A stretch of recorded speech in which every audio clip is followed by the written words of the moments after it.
Hi, so I just wanted to make a simple video today about what happened with my channel. I'm just gonna talk to the camera as this little wolf avatar, and I guess I'll put some animations behind me or something just to give something to look at. So as most of you know, I just got my channel back a couple of days ago after about 2 months with it having been suspended. At the time, they called it just terminated. They closed the channel, and I wasn't even supposed to open a new one. I was essentially kicked off YouTube altogether. Bad times. So why did this happen? Well, I think most of you also already know that Spin Master, the company that owns Paw Patrol, sent 47 copyright strikes to my channel on the same day. Now, while I did try to read into the videos they chose to strike, essentially they just arbitrarily chose all the videos that were on my homepage and a couple of the most recent uploads and just blanket struck all of them. That meant they were even sending copyright strikes to things like me having a day out and making a vlog. Now this was, of course, a tactic just to try to get the channel closed. YouTube does have options for disputing copyright claims, but I suspect the people on the Spin Master social media team fully understand that A, a lot of people on the internet are not going to take the risk of doing a copyright counterclaim, and B, when the number of copyright claims is that high, it is quite likely that YouTube's automatic systems are just going to arbitrarily decide not to send a handful of your counterclaims. Thus, your channel gets terminated with you basically not able to do anything about it. If YouTube refuses to forward just 3 of your claims, that's 3 instant strikes, and your channel gets deleted. So yeah, essentially that's what happened to me. 5 of my videos did not get their counterclaims forwarded. 2 reviews, 2 animations, and 1 other video. Now this is not how this system is meant to work. YouTube themselves as a company is not allowed to arbitrate or make any legal decisions about the validity of someone's copyright claim or copyright counterclaim. That's part of the legislation for the DMCA. If they want to keep their safe harbor status, then they have to forward counterclaims. Now, of course, what legislation says a company has to do and what a big corporation actually does is often quite different. There was actually a court case about it in 2020. It was Finley versus YouTube, and it was a very similar situation where the person who was suing said that they had valid counterclaims, but YouTube refused to forward them. The case was, however, dismissed, to my understanding, because in the fine print when you sign up to YouTube, part of it says you're not allowed to sue YouTube. Standard big corporation stuff. So I didn't think I had much hope. I'd spent hours at this point making counterclaims. I thought that I had every legal right to post the vast majority of my videos, including almost all of the ones that were struck. My reviews, sure, used a lot of footage from the episodes that I was looking at, but I would think I would be able to make a very strong case that even with that many clips, they were entirely transformational and thus protected under fair use.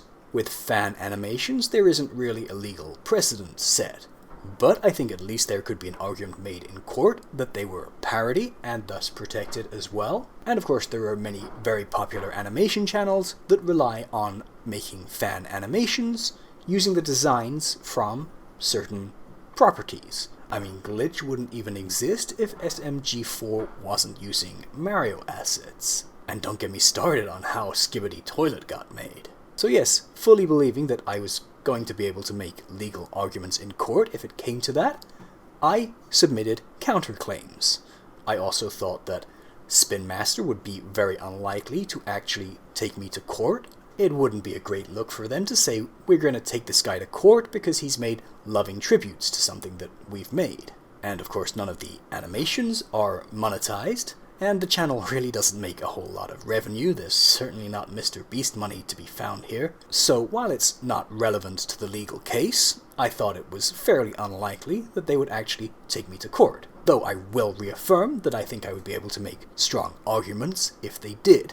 And I was not simply trying to abuse the copyright system. I was fully prepared to go to court if I had to. Now, copyright law, of course, has a lot of gray areas to it.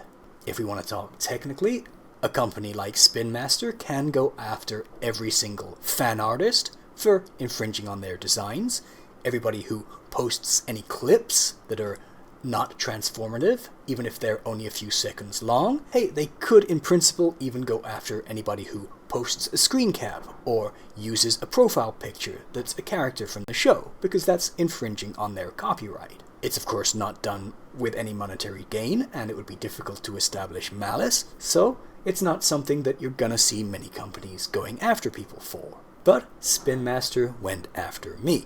Now, they never once communicated with me. It's part of YouTube's legal obligations as well to provide an email address so that the person who has had the copyright strike can contact the claimant so they can come to some kind of agreement about lifting the copyright strike, maybe changing the kind of content the channel makes from then on.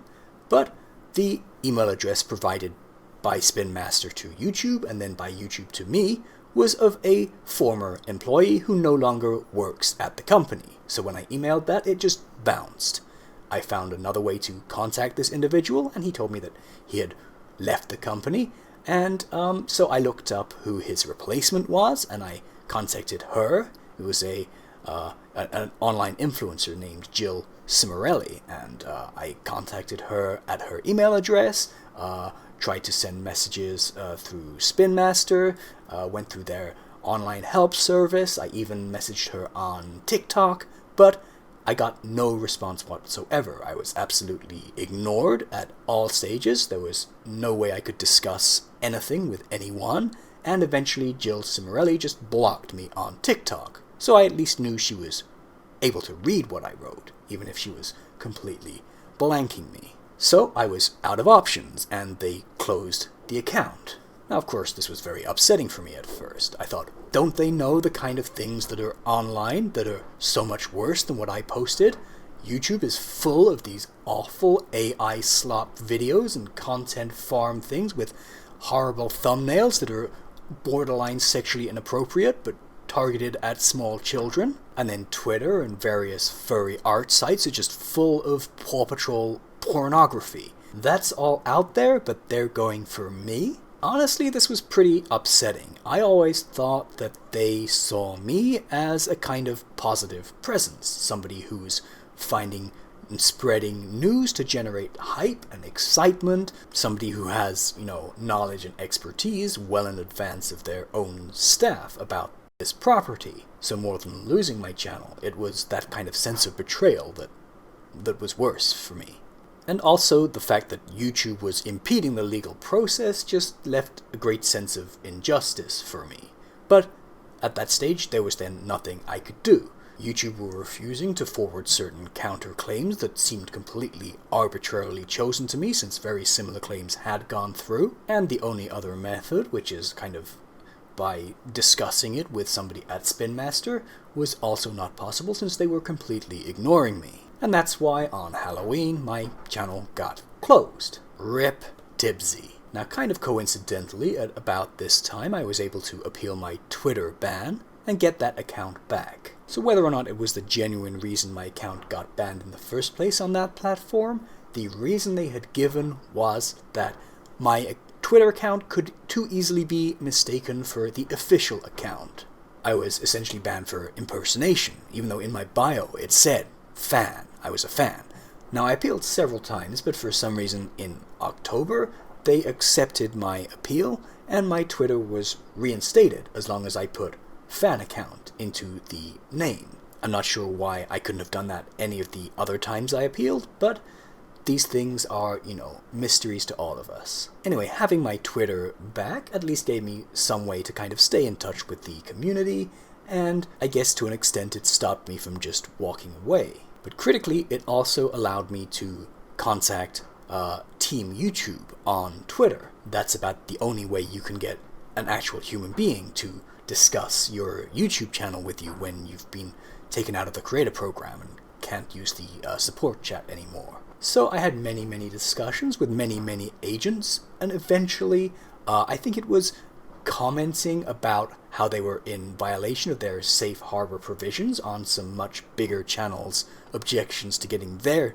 channels terminated, that meant that finally Team YouTube on Twitter took me seriously. Finally, somebody looked into why my counterclaims were not being sent, and within a few days I got a message back saying, actually, we made a mistake. These are valid counterclaims and we have now forwarded them. Now this was of course a big relief, and the videos that were remaining that hadn't had counterclaims sent for them were all ones that I thought, if they do take me to court, I will be able to mount a strong legal defense for them, because they are quite clearly transformative in almost every case, and arguably so in the others. Now of course in the eventuality they didn't take me to court, but I had to wait 10 business days to get my channel back, which unfortunately was the period over Christmas and New Year, so it took longer than 2 weeks, because not only are weekends not business days,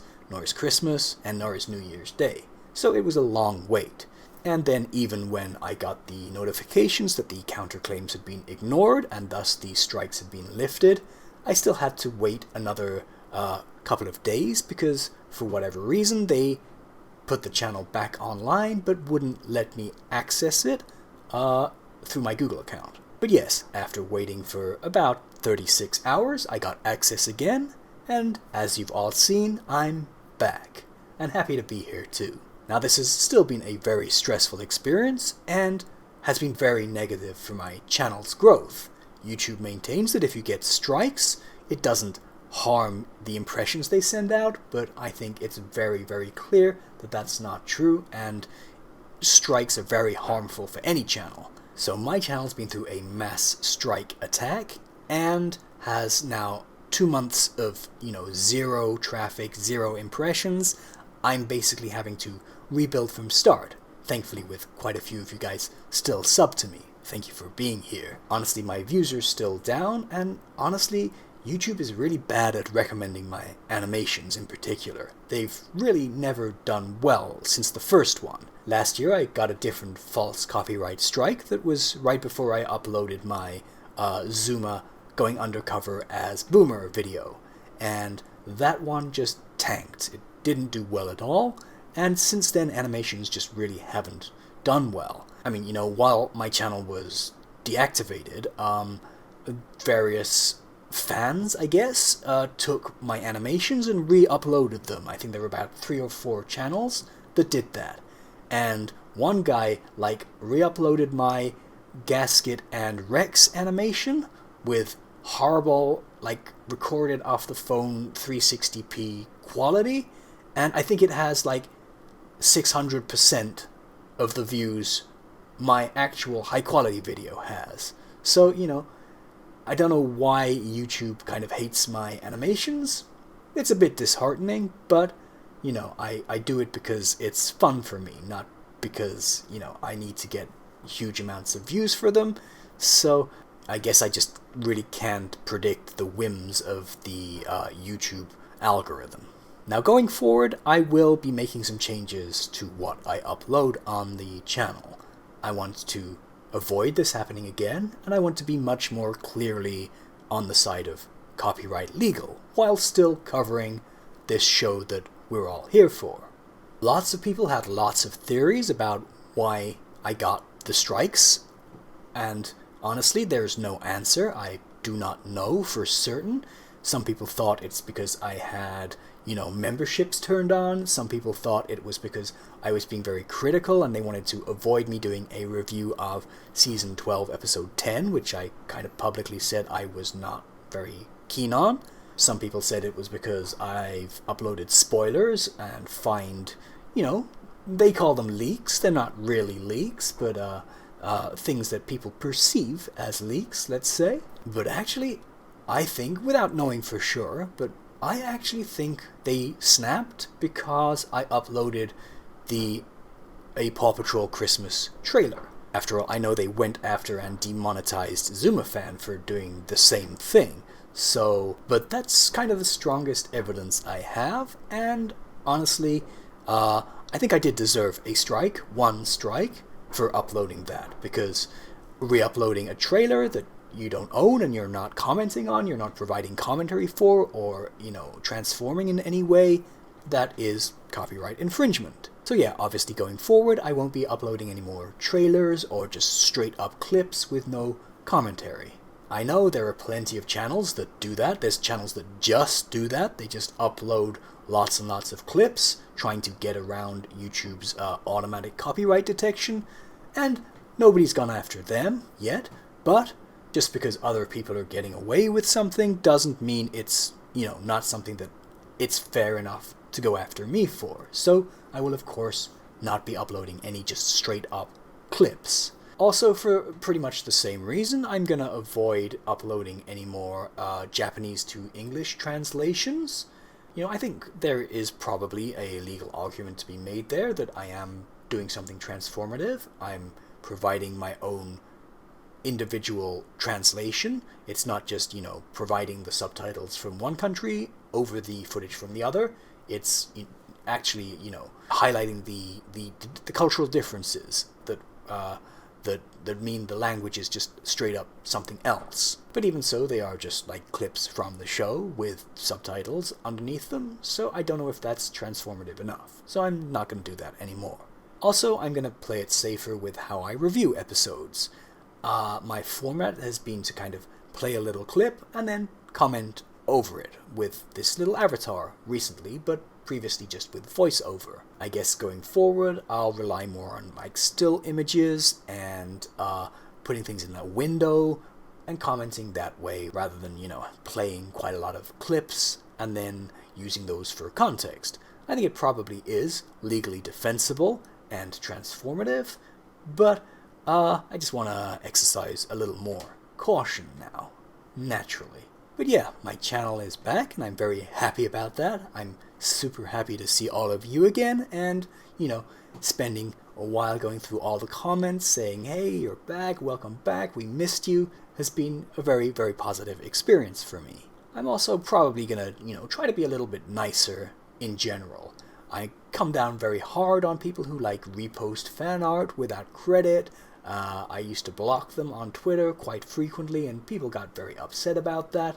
So I guess I'll try to, avoid conflicts and be a bit more reconciliatory going forward, and, be more on the side of educating than condemning. I've also made a TikTok in the time I was off, basically just re-uploading all of my shorts from YouTube, which show off my toy collection. Quite coincidentally, I've been able to get almost every single short from YouTube onto TikTok with an error margin of only a few days for continuing to upload them here on YouTube as well, and syncing up. I put a couple of my animations there as well, formatted for, vertical phone viewing, and just to reiterate that YouTube hates me, they're getting more views over there too. And I also started a second channel, which is going to be reviews of animation from around the world, with lots of context and behind-the-scenes information that I find so fascinating. Just because I like Paw Patrol doesn't mean I don't like Yuri Norstein or Sylvain Chomet. Now, I'm not going to pretend that this hasn't soured me on Paw Patrol a fair bit. I was already, of course, a little unhappy with the quality of writing of Season 11 and 12. I've been quite critical about them, though I've been gushing with praise when something good has come out as well. But this experience has kind of tipped the scales from me always trying to be optimistic and saying, next season it's going to be better, things are going to improve, it's just around the corner, they're going to get better writing staff, they're going to improve the concepts for their sub-series.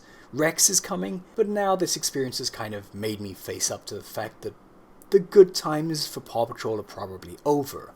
Most likely the quality isn't going to recover. I mean, it just doesn't for these kind of long-running shows.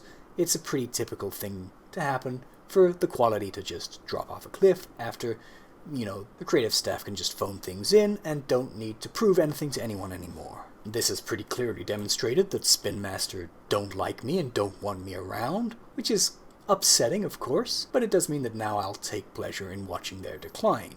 Their stock is still not quite at the all-time low, but it's getting pretty close now, and we're seeing a multi-year decline, and I don't think it could happen to a better company. We'll see how the Dino movie does, though I expect it to still have a micro-budget, and thus be able to break even pretty easily and have those juicy toy sale ancillaries. Going forward though, especially after this unpleasant experience, I really don't think I can keep cheerleading for Paw Patrol and saying it's probably going to get better anytime now. I don't think it's going to get any better, but I do think there's going to be enough moments of cuteness along the way with these characters I love that it's still worth sticking around and finding out all the latest scoops. I'm also still going to be a fan of the fandom, especially the Japanese fandom. Just the New Year's art they've produced in the last few days has been amazing. I'm sure they won't mind me posting these here. And of course the other animators in the community are continuing to do amazing work. So I'm going to keep doing what I've been doing. I'm going to post the latest news and rarities, but not leaks. I'm going to review episodes and give my honest opinions, even if they're harsh. And for fun and as a learning experience, I'm going to keep making animations now and then. I hope you'll stick with me.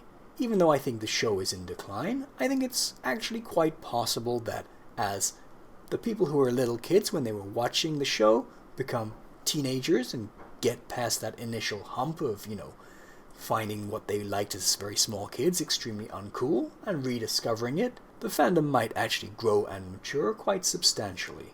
And then we'll get much better secondary media, fan art, fan animations, even fan music. We'll see, and I hope you'll stick around to see it with me. That's all for today, and I'll see you guys again next time.